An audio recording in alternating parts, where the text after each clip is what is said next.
నా పేరు మోహన్ బాబు. కలకడ మండలం షేర్కోనం గ్రామంలో సాహో టమాటా పంట వేయడం జరిగింది.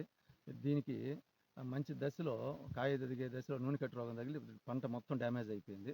ఆ దశలో నేను వెలాగ్రో 37 దాంతోపాటు వెలాగ్రో వాళ్ళది యాక్టివ్ 2 కలిపి యాక్టివ్ వాడాను. ఎకరాకి 2 లీటర్ల చొప్పున వాడాను. దాని తర్వాత ఈ చెట్టు ఎదుగుదల కానీ, పూత కానీ, కాయగా మారటం కానీ, షైనింగ్ కానీ, కాయ గట్టితనం కానీ బాగా వచ్చింది.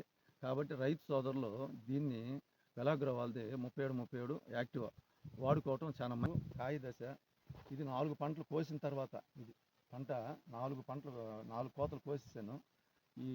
ఈ విధంగా మొత్తం బాగా అసలు నిజంగా 7 ఫీట్స్ దగ్గర తోట పెరగటం కానీ, పంట మొత్తం క్రాప్ కానీ బాగా రావటం జరిగింది. ఇదేంటంటే 37 డేసే నాకు రిజల్ట్ ఈ విధంగా కనపడింది. కాబట్టి నేను రైతు సోదరులకి ఇది వాడుకోవచ్చు అని తెలియపరచడం.